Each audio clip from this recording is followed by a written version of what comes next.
Strange times indeed. I'm Cliff McAllister. Welcome to Strange Times Indeed. I am your host this night and every Thursday night at 9 o'clock right here. The Strange Times Indeed. Now we've got some breaking news off the top tonight. This is news, comes out of the CNN, the Central News Network. This is news from just this Monday, just a couple days ago. News comes in, there could be 36 communicating intelligent civilizations within our galaxy. Now, this is based upon something called the Drake Principle. This is a recent study finding that there are about 36 other planets in our galaxy within the same range as Earth. And thusly, it is very possible that these other planets may have the ability to communicate with humankind. Could this mean extraterrestrials are out there? We at Strange Times Indeed believe it does. And in fact, we believe that it means it even more than 36. Let me tell you one thing that I've found in my own personal philosophy about these extraterrestrials is they say life can exist on Mars or on Venus, wherever, Jupiter, because it doesn't have the same atmosphere as our planet. Well, there are fish who live deep underwater where there's no oxygen, where there is no light at all. And if fish can survive down there, well, why can't they survive on Jupiter or some other planet? In fact, maybe our own atmosphere would be nothing but poison to them. Just something to think about here as we get the show rolling on Strange Times Indeed. I'm your host, Cliff McAllister. Now, today we are soliciting donations, encouraging donations to a organization called the Okra Project. The Okra Project is a project that helps provide food and transportation to black trans individuals, for those who may be experiencing food insecurity or need extra aid due to COVID-19. They have an aid fund for black trans folks. So we are driving donations to them tonight. You can find the link in my own bio, right on my page. Go to that link, make a donation, help them out a little. And we're doing the same deal as last week. My producer, Kevin Cole, for anyone who donated to Black Lives Matter that week, he drew some illustrations on pages from Flying Saucers, Hoax or Reality. And we'll be doing the same thing with donations for the Okra Project. Now, let me show you some of these illustrations my producer drew here. Now, he says he can't mail them out yet because the paper is so flimsy, there's no way it would survive a regular mailing. So we're going to have to laminate these before we plop those in the mail. But there's one there. Oh my gosh, it almost got stuck in the keyboard. It would have ripped right in two. There's another, the Mothman, a popular entity that we discussed last week, as well as this little one of a cattle abduction. So if this kind of art interests you and you'd like some for free, all you have to do is make a donation to the Okra Project. Send us evidence of said donation, and we'll send you a picture. That's right, we've got some Mothman fans in the crowd tonight. Now, as we discussed previously, this week we are talking ghost stories. We want to hear your true ghost stories on Strange Times Indeed. I, Cliff McAllister, would like to hear any ghosts, any spectral experiences that you may have had. And in the meantime, as we wait for calls, we will be reading excerpts from Spirits of Frederick, a book chronicling all ghosts and spectral sightings within Frederick County. Now, this book is updated only as far as 1973, written by the lovely Alice T. Weinberg. So we'll be reading from this tonight, unless we get any calls in. So the lines are open. If you have a ghost story you'd like to share at the start of the show tonight, we can go right into that. In the meantime, I'm going to get started. Go ahead and request to join the video, if you would like. And I will tell you a little bit from the first story. This is an excerpt from a story called We've Got Ghosts Around Here.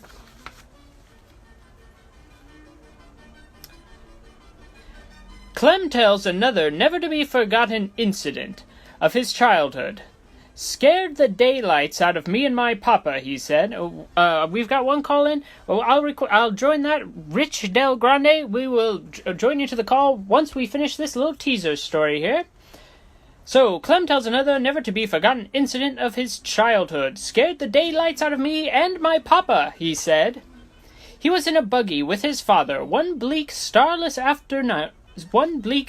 night on Opossum Town Pike near Rosemont Manor, when his horse suddenly reared up and snorted with fright.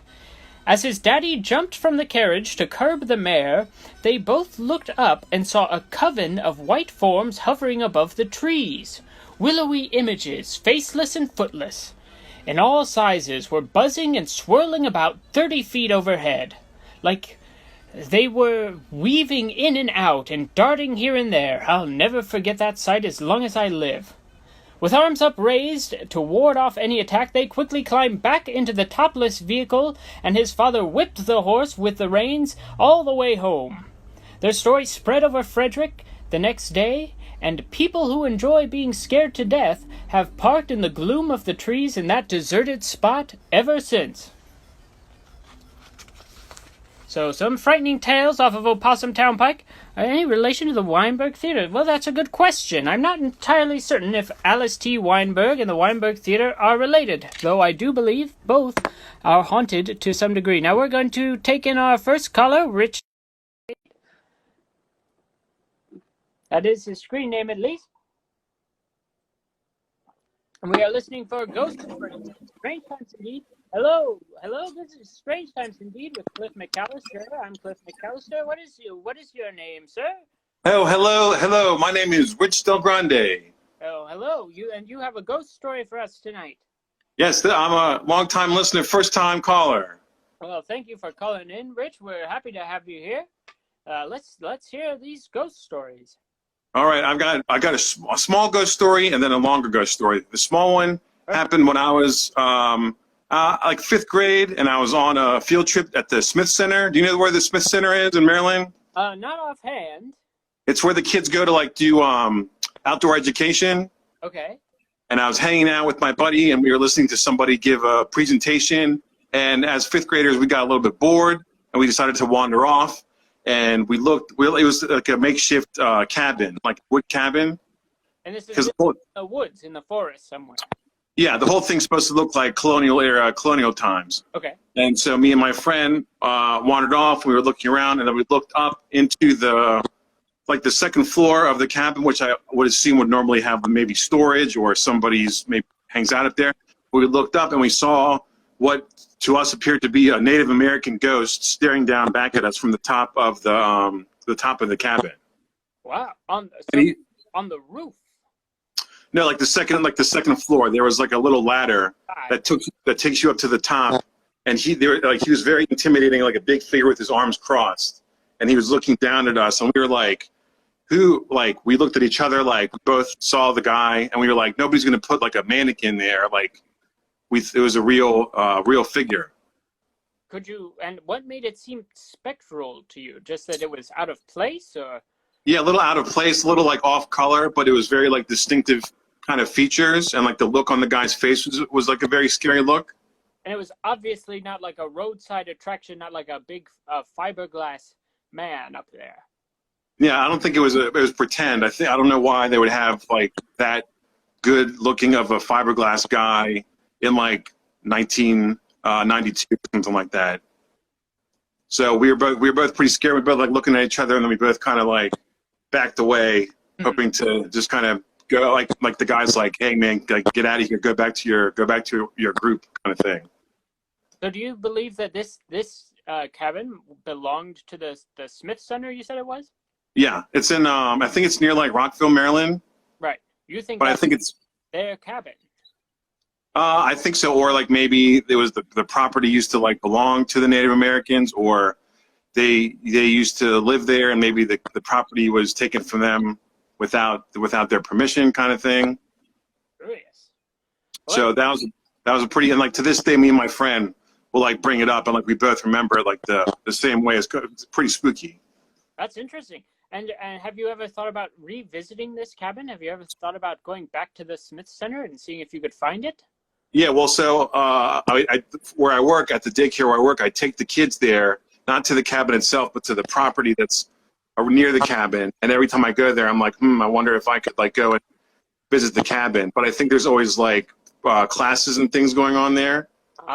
so I don't want to like disturb like what's going on. But one day, hopefully, I'll be able to like go back and maybe like ask some questions. You should pull aside someone who works there one day when you're there and just say, hey, Yeah, do you guys have a cabin? Is there a cabin in the woods? yeah. Have you ever like has anybody else ever talked to you about seeing just give them like an open-ended question and then see what they say and maybe it'll match up to what me and my friends saw. Right. Are there any mysterious cabins in your woods, you say? Yeah. Do you have any regular cabins and then do you have any mysterious cabins, that kind of thing? Yeah, they'll say there hasn't been a cabin there for 40 years. Yeah, I'm like, well, where was I even? Was I even at the thing? And they were like, we've never had outdoor education even here. This is the old Joe's house, they'll say. Yeah, that's me and my friend were just at the wrong house. Yeah, maybe. So tell me, and you've got another story. You said you've got an even. So that one was a little bit creepy. So I have one that's a little bit more, a little scarier story. This happened about 10 years ago, and I was living in Columbia, Maryland, and I was in my bedroom with my then at the time girlfriend, and during the middle of the night, I woke up in the middle of the night, and I could hear her voice mixed with like another man's voice. Like it was like the two voices were kind of like doing the same thing, and it was coming from the having an affair. You woke up and heard she was having an affair. You're saying? No. It was just like the two voices were like mixed together. I could hear like both voices, but it's like what she was saying and what the guy was saying. It was like the same. It was like two people saying the same thing. Okay. So it was like one voice, one set of words, but two voices. Okay. All right. And so I heard this coming from the hallway. And so I woke up thinking like, oh, there's some kind of struggle. There's something like going on. Am I going to have to go and do something? But then, so I woke up like looking to the right because that's where all the noises were coming from. But then she was still in the bed with me to the left. But all the noises and her voice was coming from the right, from the hallway. So when I realized what was happening, I saw her like writhing and kind of something, she wasn't feeling too good. And I woke her up and she told me, she was like, thank God you woke me up. Like I felt like I was getting possessed. Really? Yeah. I'm like, what else has she said about that? Was that it or? Well, so in the dream when she said she was being possessed, she was like in a room, and they said it was almost like they were closing the door. It was like almost like a Rosemary's Baby type situation where there was like a bunch of people that put her like in a room, and they were closing the door, and like in the room was like the thing that was coming to get her. And they were like closing the door on her, and then she said like I woke her up like just before the door was closed. Wow. Yeah, so it was pretty scary. And that what you heard, it sounds like you heard her voice in the hallway away from you, almost perhaps on its way out. Yeah, I don't know if they were in the process of trying to take her or whatever was going on, but it was mixed. It was definitely mixed with like a much deeper, like a man's voice. And so you heard her and you saved her soul. I think so. And then like we were both pretty freaked out. So the next day we went to like downtown to Washington D.C. and we went to like downtown like Chinatown, and like they sell different kinds of stuff down in Chinatown. You went to the Exorcist stairs and you pushed her down them just to... I was like, if you can survive this, then you're okay. Right. But no, we went to like a shop. Not a devil in you. We went to like a shop that just sold all kinds of weird little things, and we were like, anything could help. Like anything could help. And so I was talking to the guy that worked there, and he sold me this little. It was like a mirror. It was about like the size of like a big mason jar cap. And he said for you to like hang the mirror like on top of the bedroom door, All right. and it's supposed to help ward off like the bad energy. And so I was like, okay. I was like, I'll take it, and I put it up, and we didn't have any kind of issues after that. Wow. Well, So it could have been a one-time thing, or maybe the thing the guy gave me, maybe that helped. I don't know, but it's a strange situation. Wow. Well, I remember when I posted the question, I said, if anyone's got any true stories they'd like to talk about, and what category would that fit under? And you messaged me, you said ghosts and possessions. Yeah. Like possessions, like, okay. But yeah, it's a weird. Real. Real story. Like it could have been just like she was having a bad dream or something, but like nothing really explains the mixture of her voice and the other man's voice, and the fact that it was coming from like a completely different direction from where she was coming from. Like it could have been like maybe because I was half asleep, so like, but when I woke up, I clearly heard it coming from the other direction. Yes, absolutely. It's the very fact, you know, the dream is one thing, but to add in the very fact that you heard her disembodied voice coming from another room, let alone that voice infused with a man's voice of sorts. Yeah. Very troubling, but I mean, sounds like you got the job done. Yeah, I think, yeah, hopefully, I mean, everything was fine, and I believe the thing that the guy gave me, well, like, I think it worked. So, you know, if you, as long as you believe in it, I think maybe maybe it works. All right. Well, that's an incredible story, Rich. Anything else you'd like to tell us about tonight? I'm just glad I like your show, and I'm glad you've got the show going on right now, and it's fun to talk about interesting subject matter. Yes. Well, Yeah. I'm glad you like watching the show, and I'm glad you called in tonight, Rich. Thanks so much for giving us a call. I'll go ahead and let you go. We can see if anyone else has a story to share. All right. Talk to you later. Thank you, Rich. Have a good one. Okay.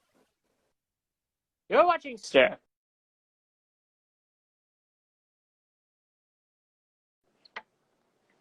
Now, tonight we are talking ghost stories. We want to hear all of them. We want to hear the good stuff. Anyone who wants to request to join the video is welcome to do so if you've got a story to share.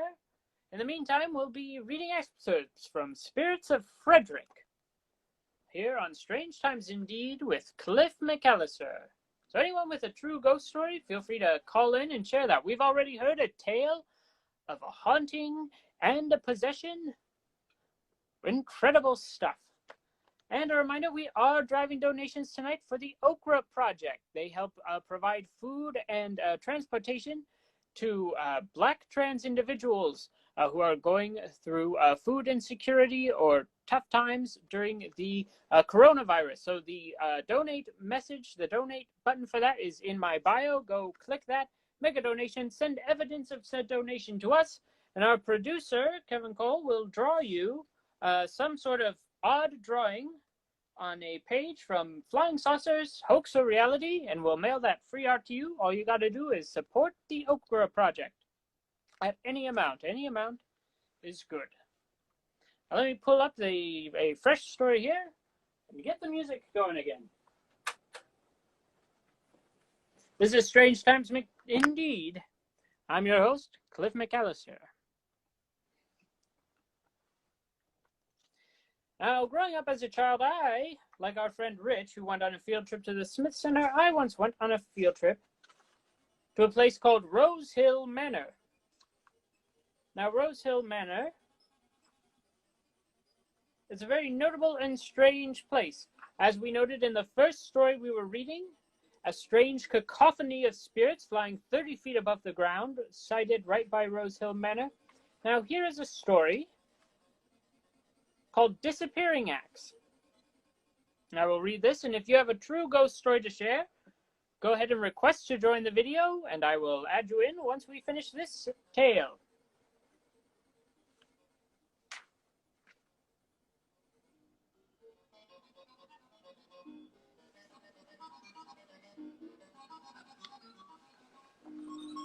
An old blue dog is said to lurk in the shadows at night and roam the premises near Rose Hill Manor, which is close to both Fort Detrick and Opossum Town Pike. If you can follow the dog until it barks, it will lead you to buried gold, say some of the volunteers of the Frederick County landmarks who have knowledge of the ghostly happenings at Rose Hill. But it disappears.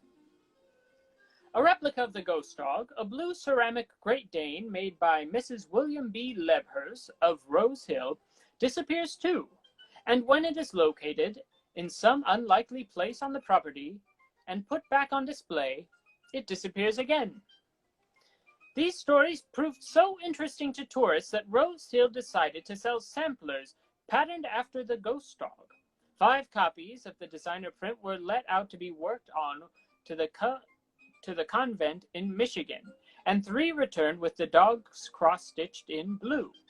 Why would the needleworkers think of a dog as blue? None had been told what colors to use, and none had heard the stories.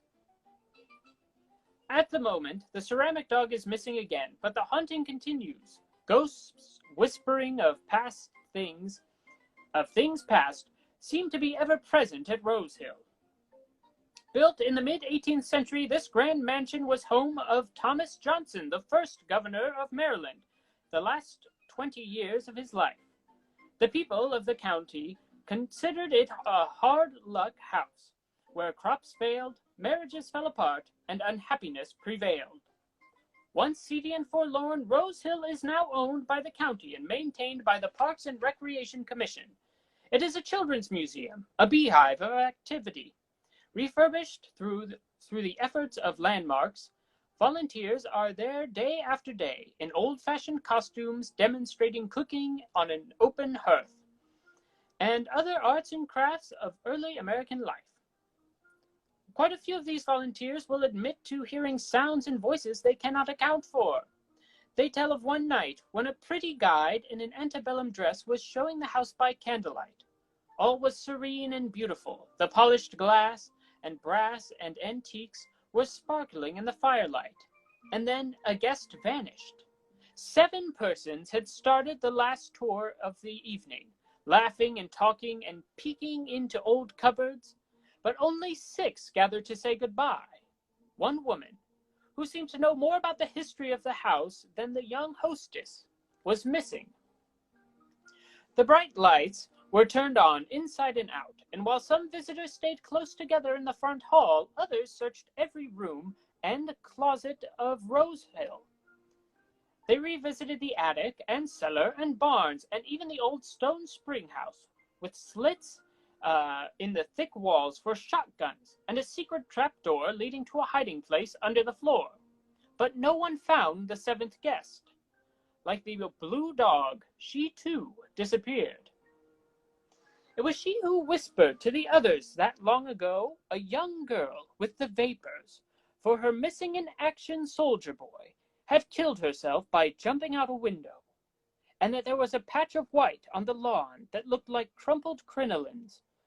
And there is. The ground has been seeded and sodded repeatedly, but grass will not grow there. It dies as if something is lying on top of it, keeping out the sunlight and rain. Who was this mystery woman? She was not registered in the guest book, but everyone saw her. Where did she come from? Where did she go? Maybe she did not have to come and go. Maybe she is a part of Rose Hill. That is a story from Spirits of Frederick. We're hearing your true ghost stories tonight, and we are taking in our newest caller right here on Strange Times Indeed with Cliff McAllister.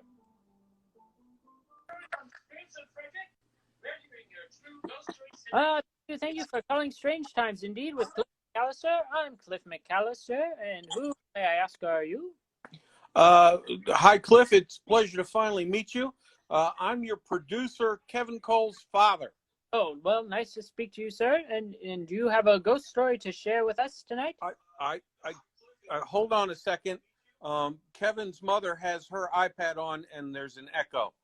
Yes, if you could turn down the volume. She did. I think we're good now. Perfect. Say hello to Kevin for me.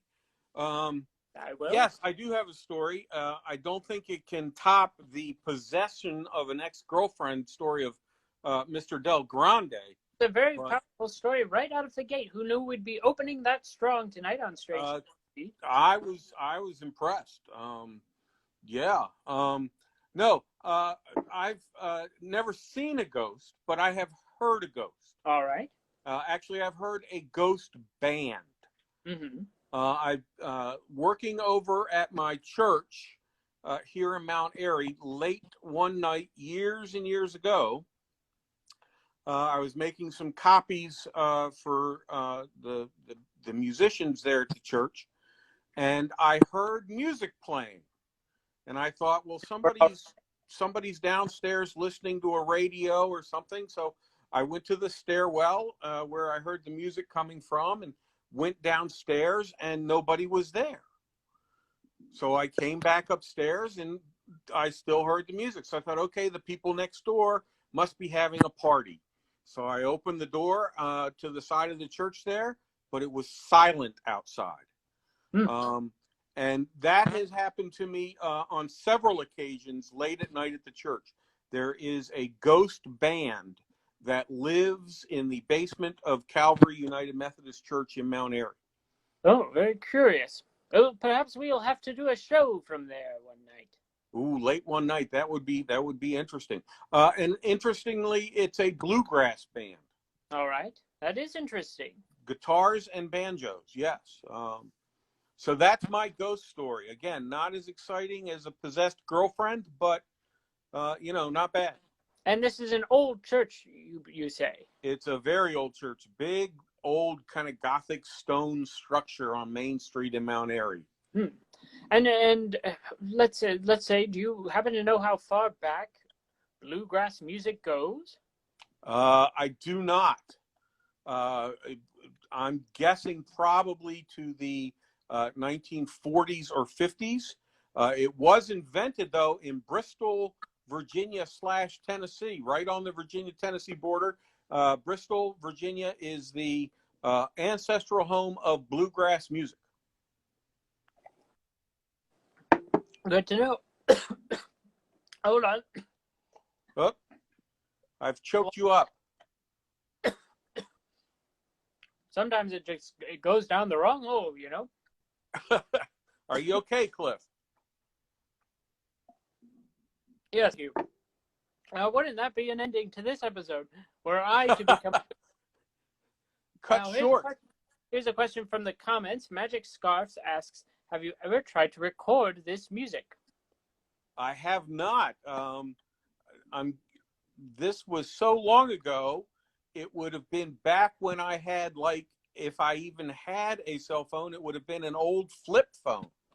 So, I didn't have my modern smartphone to record such things. If it ever happens again, though, I will be certain to try and record that. That's a very good tip from Magic Scarf. There you go.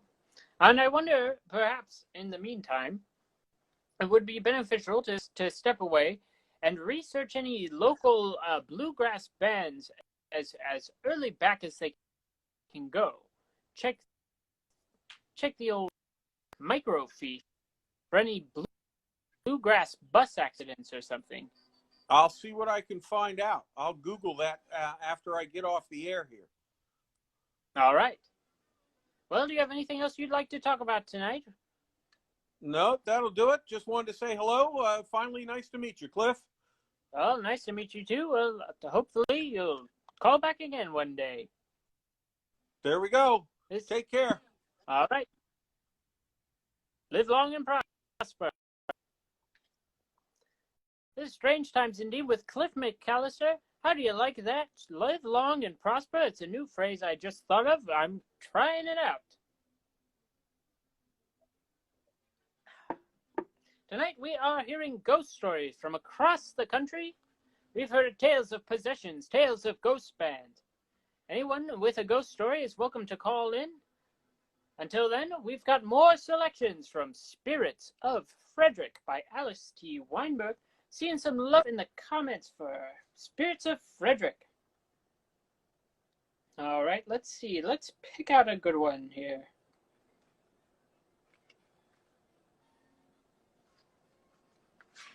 I do want to say I've been looking through this book, and I have to enjoy all the pictures of the old people who told their ghost stories for this publication.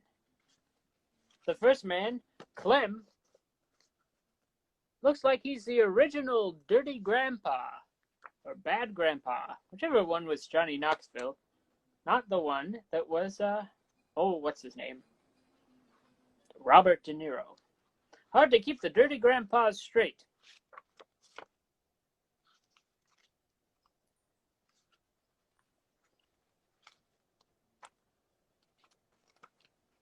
Da, da, da, da.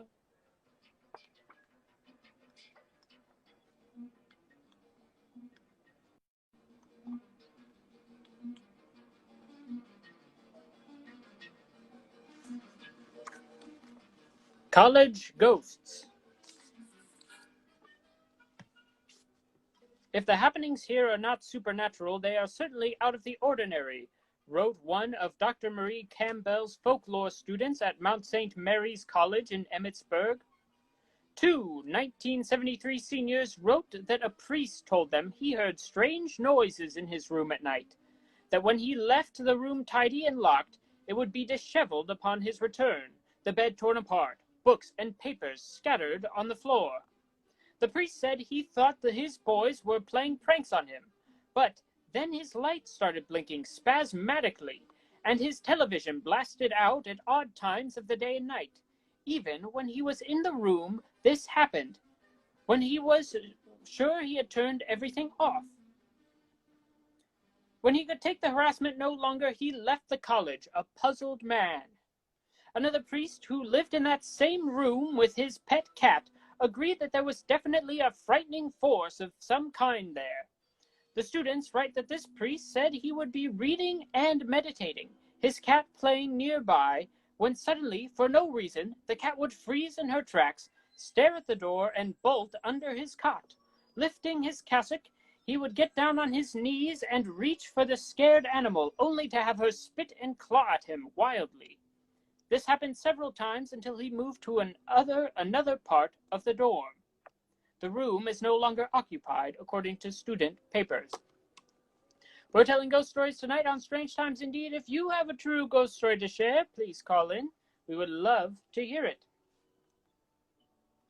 At St. Joseph's College nearby, the girls wrote they often heard moaning and groaning in the night.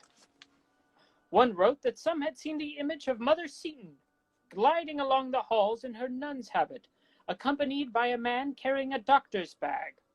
This reflection was hazy but very real, and clear enough to get the picture before the ethereal duo turned a corner and disappeared into a room. The students attributed these apparitions to the fact that St. Joe's was used as a hospital maintained by the Sisters of Charity during the Civil War. Mother Seton, sainted in 1975, founded St. Joseph's College, and her tomb is there. To browse through the essays on ghosts all alone in one of Mount St. Mary's old stone buildings is a scary experience when the school is not in session. Folklore files are kept in the archive of a building erected in 1808, in a cubicle of an office on the second floor, at the end of a labyrinth of shadowy halls. They thump, swish, and rustle every thump, swish, and rustle is magnified in the silence of the tomb-like atmosphere. After reading for over an hour about students and cats and even priests being spooked, panic sets in. The researcher gathers up the needed information and hurries down the long, dim hall to a staircase that leads to the main entrance, with a pounding heart and the feeling of being watched and followed. That's a true admittance of cowardice by Alice T. Weinberg there at the end of that story. And that's what makes it so real. Now, let's see here. All right. Alice T. Weinberg was the wife of Daniel Weinberg, owner of the Tivoli Theater, now the Weinberg Theater. Well, there we go. A real connection to downtown Frederick. You're watching Strange Times Indeed, and I'm Cliff McAllister. Ghost stories tonight. If you've got a true one, give us a call. We'd love to hear it.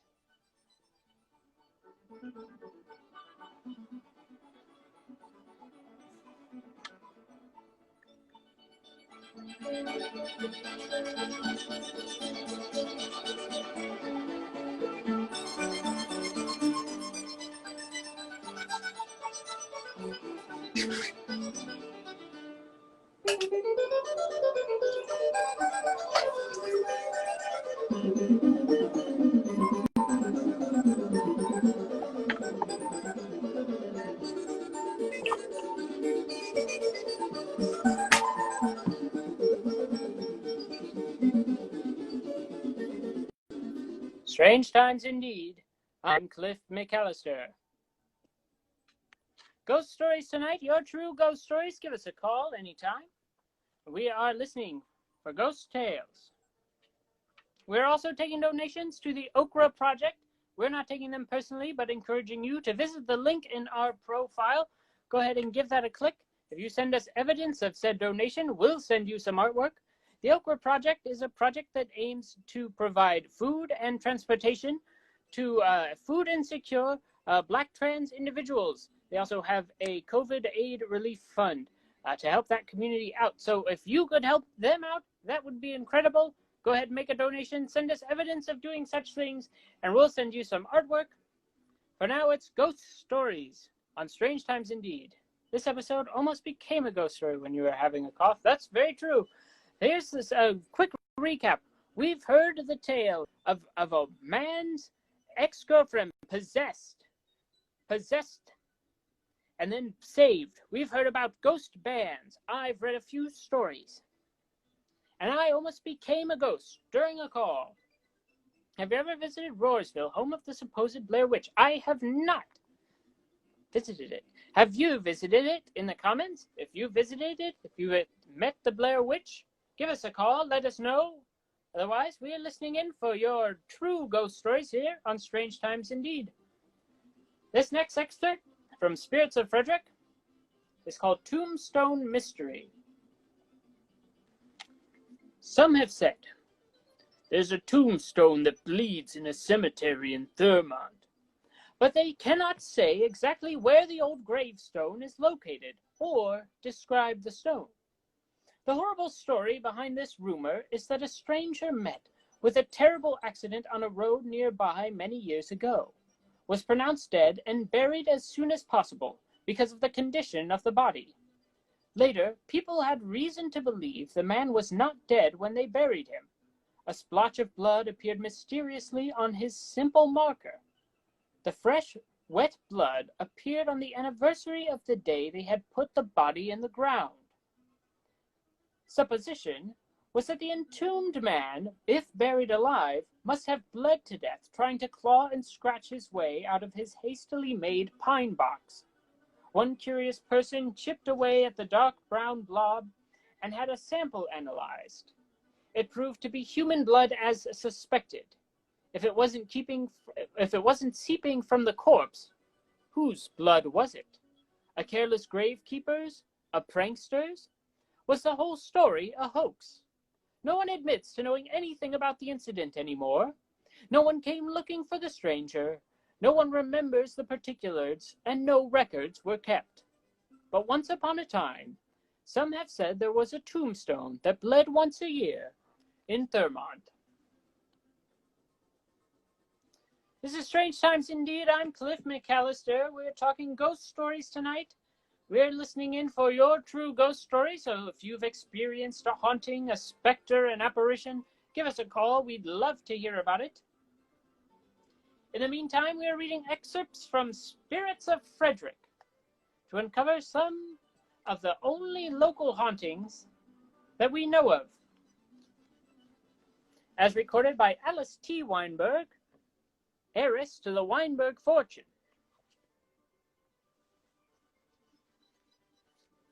I think the music's going to reset in a minute.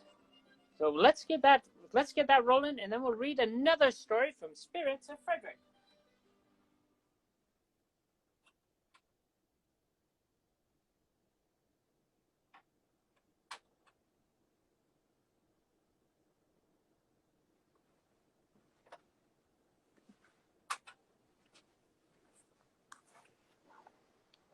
Thanks for tuning in to Strange Times Indeed. I'm your host, Cliff McAllister. Your true ghost stories tonight. Give us a call, request to join the video if you've experienced a specter, an apparition, anything of that sort. We'd love to hear about it. In the meantime, Spirits of Frederick by Alice T. Weinberg. This story is called Night Prowlers.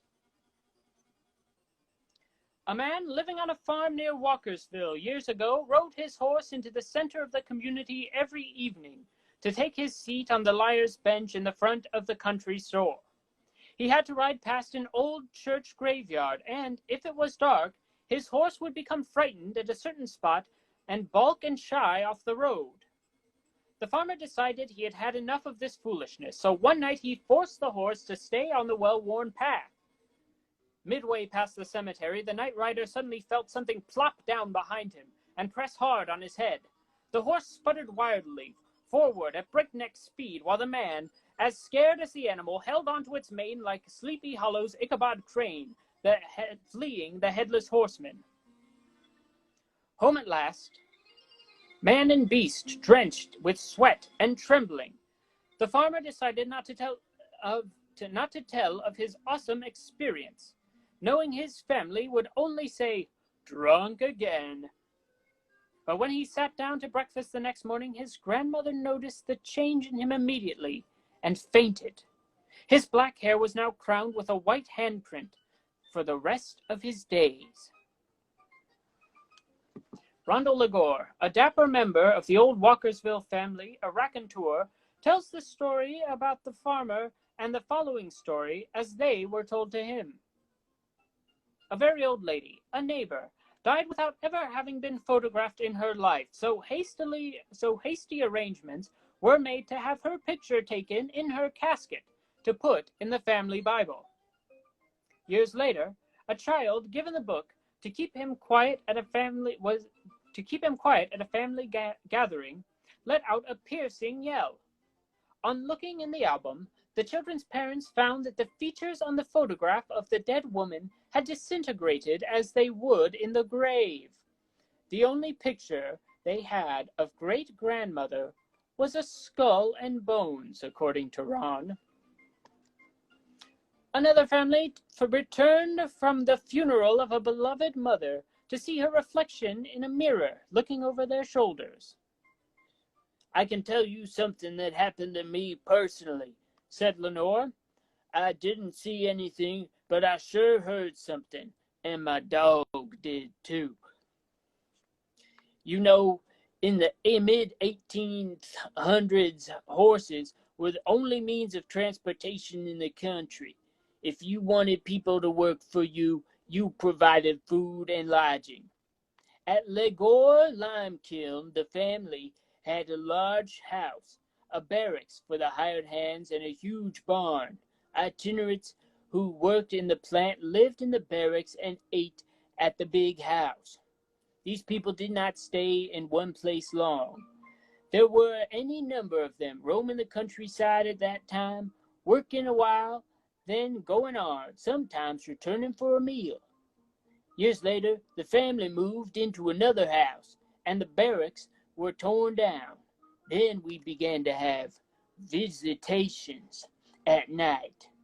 We would often hear strings of loud noises and laughter and unintelligible conversation, but not see anyone.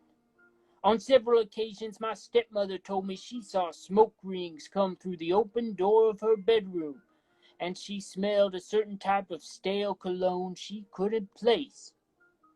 When she'd wake my father and tell him about it, he'd grin and pat her and tell her she was dreaming or imagining things. I asked about the noises too, but my father said that people who had worked in the plant long before must have come by, seen the changes, and gone on. As a child, I bought this story, and on nights the house got noisy, I would cover my head and try to go back to sleep. Then came the first night that I was to spend alone. As bedtime approached, let us say I was concerned. I got the bright idea to bring my favorite Belgian sleep dog in from the kennel before dark to keep me company. The dog settled down by my bed, and just as I was falling asleep, I heard those all too familiar noises in the house. I waited, holding my breath, then heard them again. This is silly, I thought.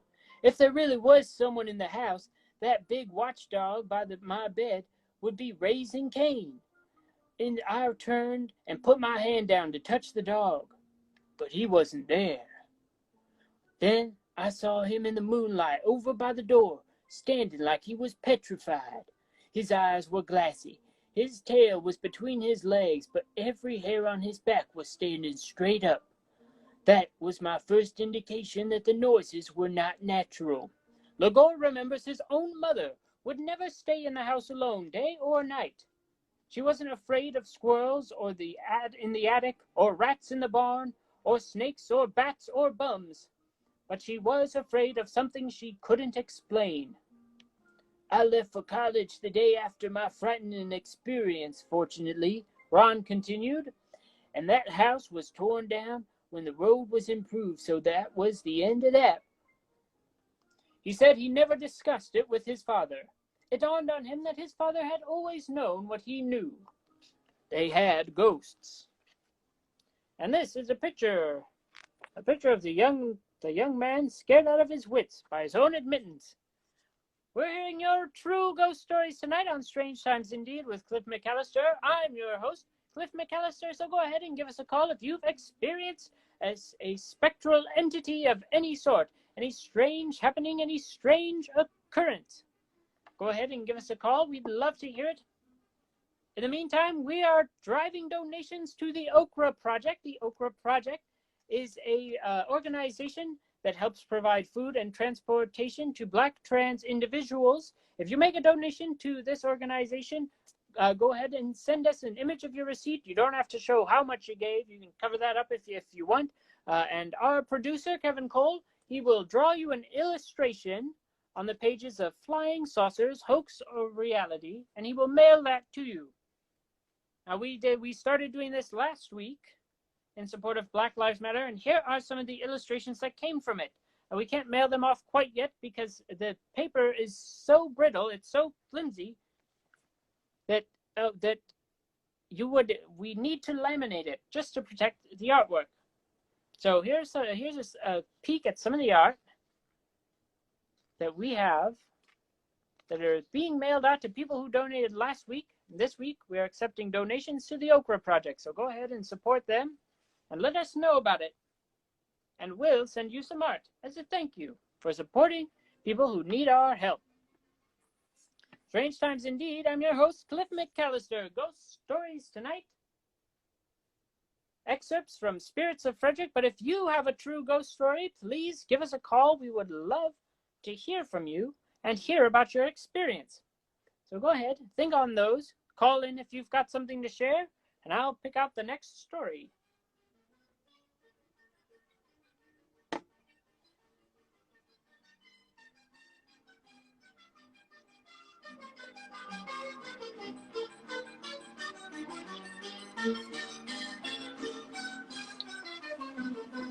All right, it looks like we've got a caller coming in.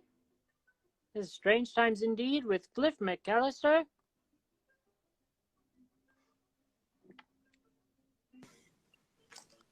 Hello, Mr. McAllister. Hello, this is Strange Times Indeed with Cliff McAllister. Who may I ask is calling? This is Cullen Dolson. How are you doing? Good. How are you? I'm good. I have a ghost story for you and the wider audience. Yes, please share it with us.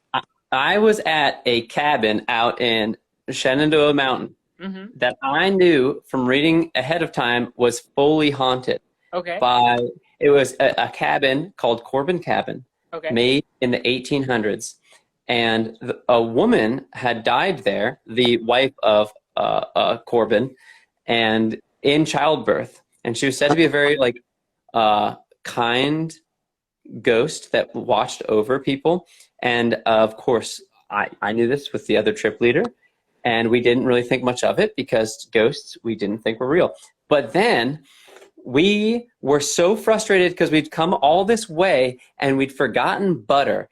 And we had talked about it as a team. We're like, this stinks so bad. We forgot the butter. We were so excited to use it the next day. When we're unpacking, we realized we got everything except for the butter. I see Ellen is on. She just joined and she was there. So I'm glad that she's involved.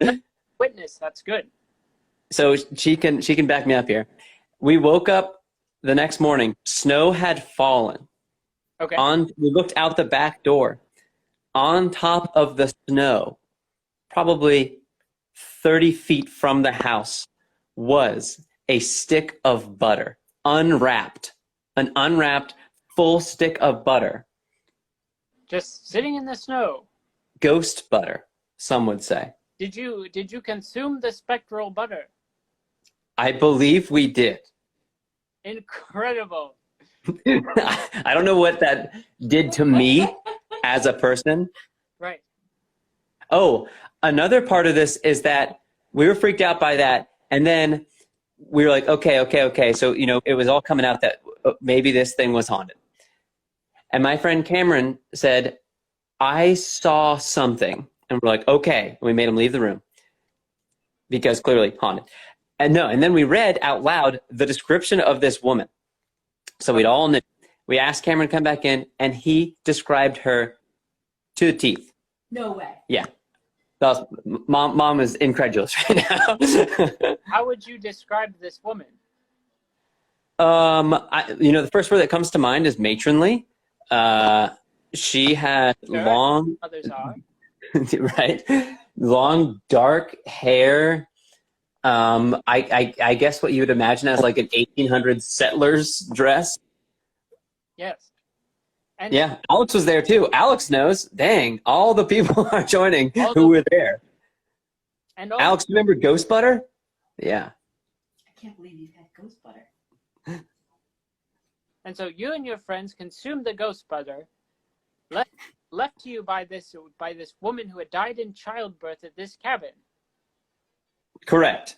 And so you knew this. You said you knew this place was haunted before you and your friends went out there. Correct? Correct. But you said you didn't feel the need to tell all of them.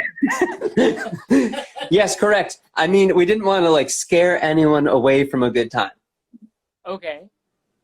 And I did not eat the butter. We've got one person who did not eat the butter. That sounds like the words of a sad ghost. That's true. The ghost did sacrifice its own spectral butter for your friends. To make it into such a good rectangular prism as she did, she must have worked very hard. Yes, to materialize it out of its own dimension and into yours. Unless while you were asleep, the ghost created a Disney's Fantasia moment of butter churning. They did. That's exactly what happened. There would have needed to be fresh dairy for this to occur, wouldn't there have been? What's that? There would have needed to be fresh dairy at this cottage. It's not. Yeah, that's a good point. So it's more likely she went to the ghost store. Oh. Spectral dairy store. A spectral dairy store, my mother suggests. And of course, none of your friends would have gotten it because it was snowing, like you said. Oh, and you had to hike 7 miles into the cabin. And there were no footprints around it. Just there, butter in the snow. Spectral butter. So. Wow, now that's incredible. That is an incredible story. Do you have any other information you'd like to share with us tonight, Mr. Dawson? No, that's pretty much it.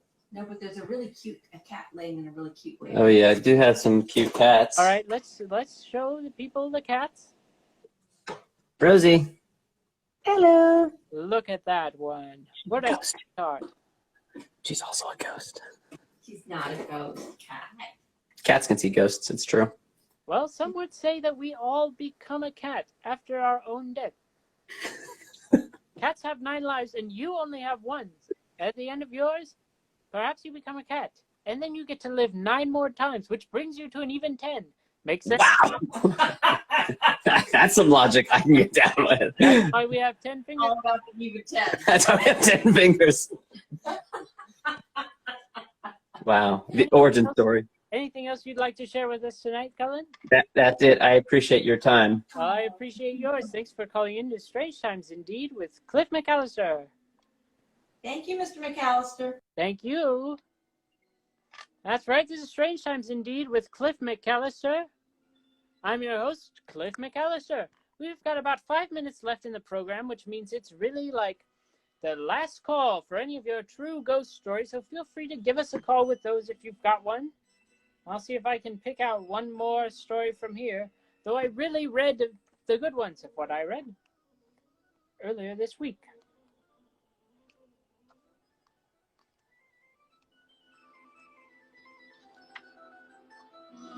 He does bear a resemblance to the Sir Poop entity that called in on a previous episode.